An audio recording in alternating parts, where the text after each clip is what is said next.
Chers amis, il y a une question très intéressante qui se pose dans les halachot Shabbat au sujet de la hatmana.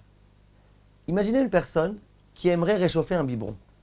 Biberon, en bain-marie, a priori ça ne devrait pas être un problème. Je prends mon lait qui se trouve dans un biberon. Je mets de l'eau dans une espèce de cuvette comme ça, dans une bassine. L'eau qui est dans la bassine, d'où je l'ai récupérée, du koum-koum. J'ai pris de l'eau bouillante de la bouilloire, je l'ai versée dedans. Donc l'eau qui est dedans maintenant dans cette bassine, c'est une eau qui se trouve en kli-sheni. Donc kli-sheni, c'est pas mes vachelles, je peux dedans mettre du lait, surtout que le lait a déjà été pasteurisé et compagnie. Donc le problème de bichou, il ne se pose pas. La question c'est est-ce qu'il n'y aurait pas ici par hasard un problème de hatmana? Je répète, et je vous demande d'avoir l'esprit imaginatif pour comprendre ce que je veux dire. Hatmana, on a expliqué c'est quoi.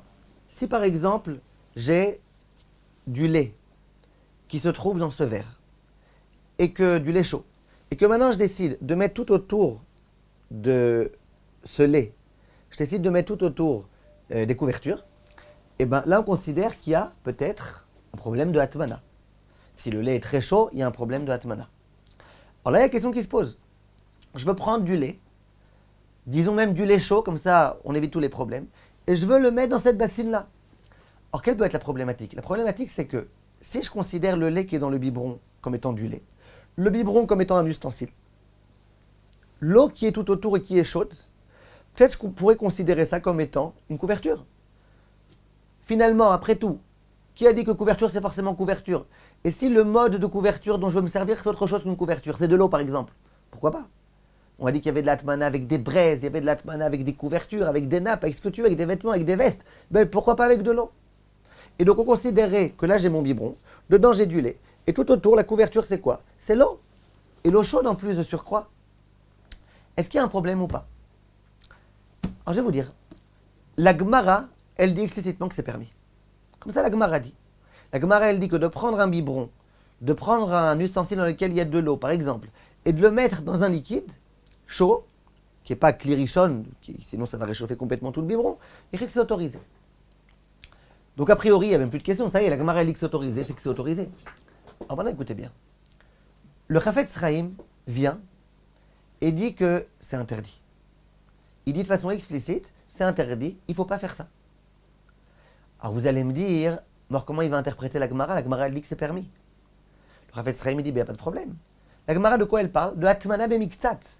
Elle parle d'un cas où on a mis partiellement l'ustensile dans lequel il y avait de l'eau dans de l'eau. C'était une atmana partielle, comme on avait expliqué les cours précédents. Ça veut dire que l'eau, elle ne couvrait pas complètement le biberon. Donc, puisque l'eau, elle ne couvre pas complètement le biberon, on considère que c'est atmana bemiktsat.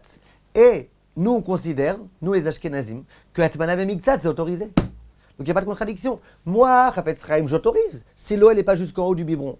Mais si l'eau, elle est jusqu'en haut du biberon, là, j'interdis. Et la Gemara, de quoi elle parle? Elle parle d'un cas où c'était une atmana partielle. Puis voilà, il n'y a plus aucun problème.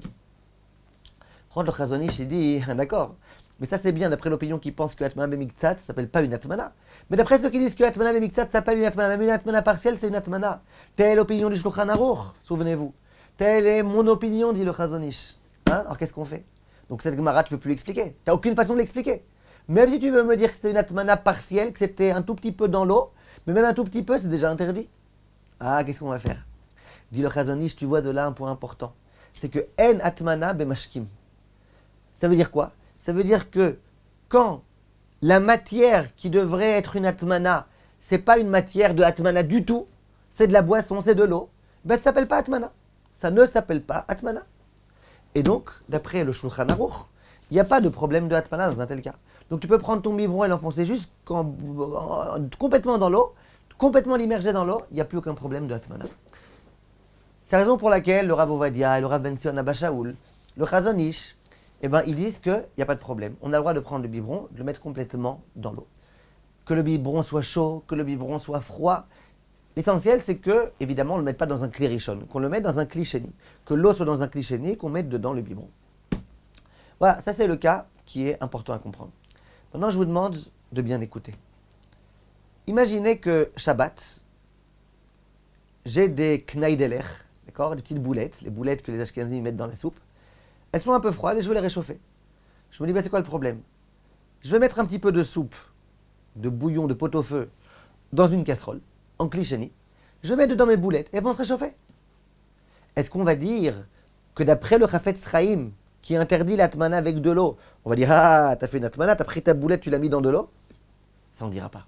Pourquoi on ne dira pas? Réfléchissez pourquoi, mes chers amis. Parce qu'on a dit, atmana, il y a la nourriture, il faut qu'il y ait un ustensile, et que la matière de atmana, elle soit autour de l'ustensile.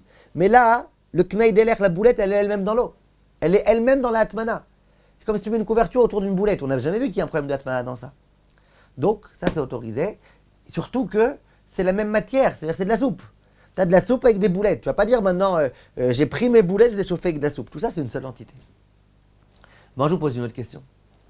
Est-ce qu'on a le droit de prendre du riz, par exemple? Il y a des gens, quand ils font leur tchunt, là, leur dafina, qu'est-ce qu'ils font?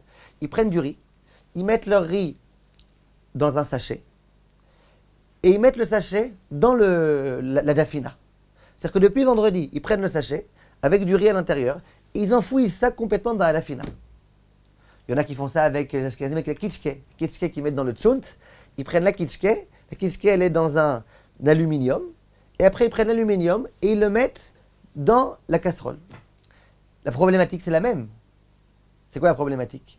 Tu as ici maintenant ta kitschke, d'accord? Ton riz par exemple. Autour du riz, tu as un sac en plastique. Donc le sac en plastique, c'est un petit peu comme l'ustensile, la casserole qui se trouve autour du riz. D'accord? Essayez de regarder maintenant dans le référentiel galiléen, vous regardez votre riz. Le riz, c'est la nourriture. Le sachet, c'est le kéli qui est au-dessus. Et tout autour, qu'est-ce que tu mets? Tu mets le tchunt. Maintenant, attention, mes chers amis, parce que où est-ce que je mets ce tchunt-là? Je le mets sur la plata. On a dit que Atmana, Bedavar, Amosi, Favel, c'est interdit même, je dis bien même, depuis vendredi.